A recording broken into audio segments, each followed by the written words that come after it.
Hello, Sycamore Park. The story that I'm reading to you today is called Boris ate a Thesaurus. It's written by Neil Stephen Clayman.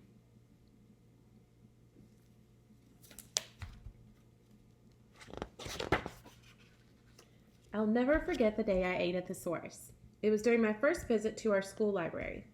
Miss Sims was teaching our class about synonyms.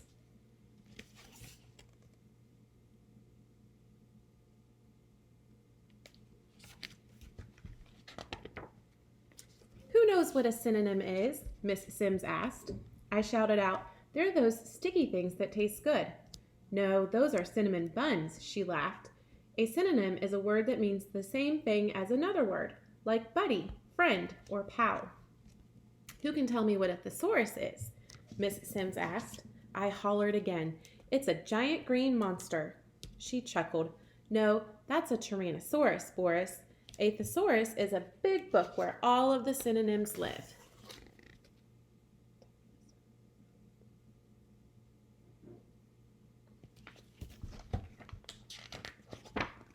I had never seen such a big book before.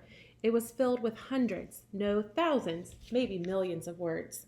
There were too many words to read. Besides, it was almost time for lunch and my stomach was growling. I just couldn't stop thinking about those cinnamon buns.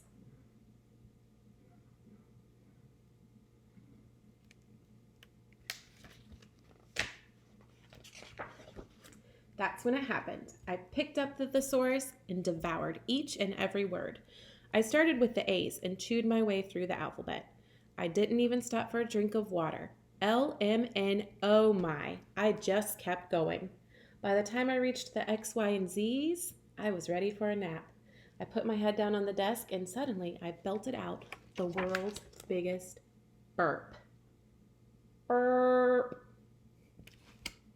Excuse me, forgive me, pardon me, I said.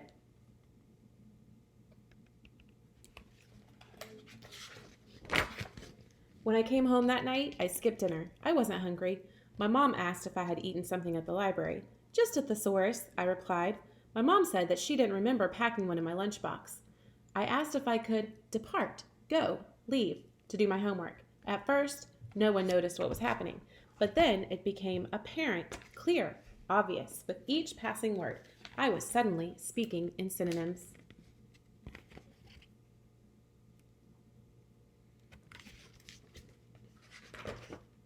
My mom rushed me to the doctor. Never before had the doctor seen such a case. She looked inside my stomach and saw hundreds, no, thousands, maybe millions of words. I explained I never really aimed, intended, planned to eat a thesaurus. It just sort of developed, happened, occurred. My mom was afraid that all of these words would make me sick, but the doctor told her not to worry. She said that I just had a mild case of worditis. What's that? My mom asked. I'm chatty, gabby, talkative, I rattled off.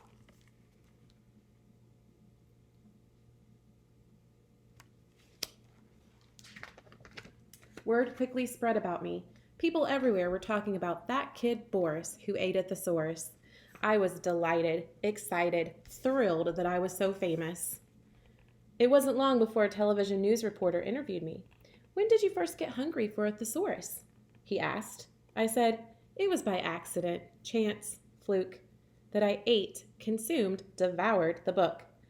What words tasted the best? Which were the hardest to swallow? The reporter asked hundreds, no thousands, maybe millions of questions.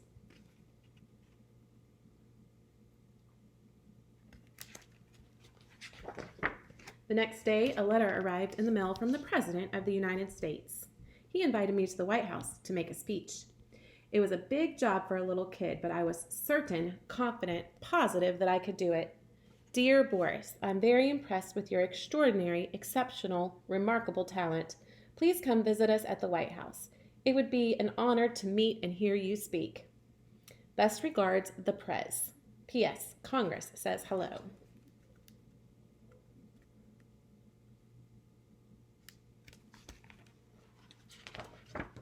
I was packing my suitcase for the big trip when suddenly I noticed something was missing. My words were starting to disappear, evaporate, vanish. I couldn't disappoint the president and let down my country.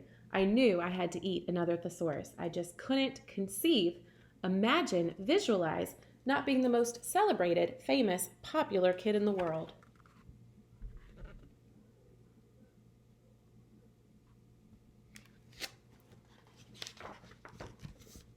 That's when it happened. I began eating one thesaurus after another. I put one in my cereal and gobbled it up for breakfast. I carried a thesaurus with me to school and chewed, nibbled, munched on it for lunch.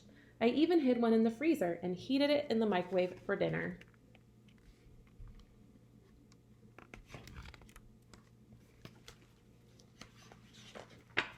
The day finally came for me to meet the president. I put on my new pair of sneakers and even combed my hair. I was prepared, ready, set for the best day of my life. The president was waiting for me in the Oval Office. "You're an amazing young man," he remarked. "I can hardly wait to hear your speech." "Thank you," I replied. "I'm sure I'll always recollect, remember this day."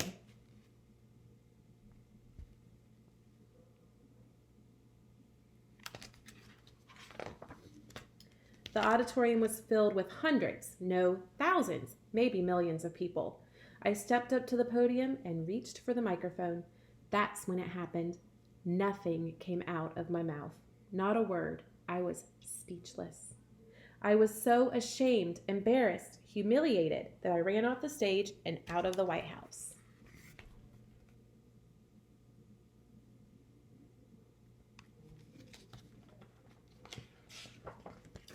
I ran as far as my new sneakers would take me. Soon I wandered into a huge, gigantic, immense library. It was the biggest library I had ever seen. "Welcome to the Library of Congress," the librarian said. I was too troubled, upset, worried to even notice her.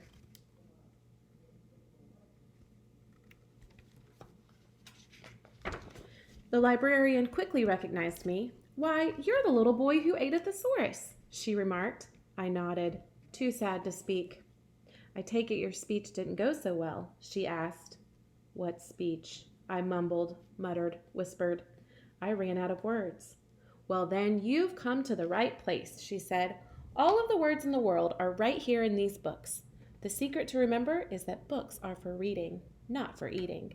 Every time you read, you discover new words that last a lifetime."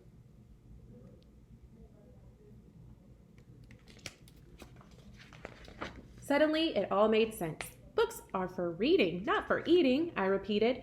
I was eager, excited, enthusiastic to learn new words that would last forever. I picked up a book and started reading. It was a delicious story.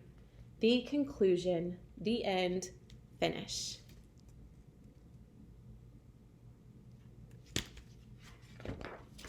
Hope you all enjoyed the story. Shout out to my third graders. I miss you. I hope you're all doing well. Take care, and I hope to see you all soon. Thanks.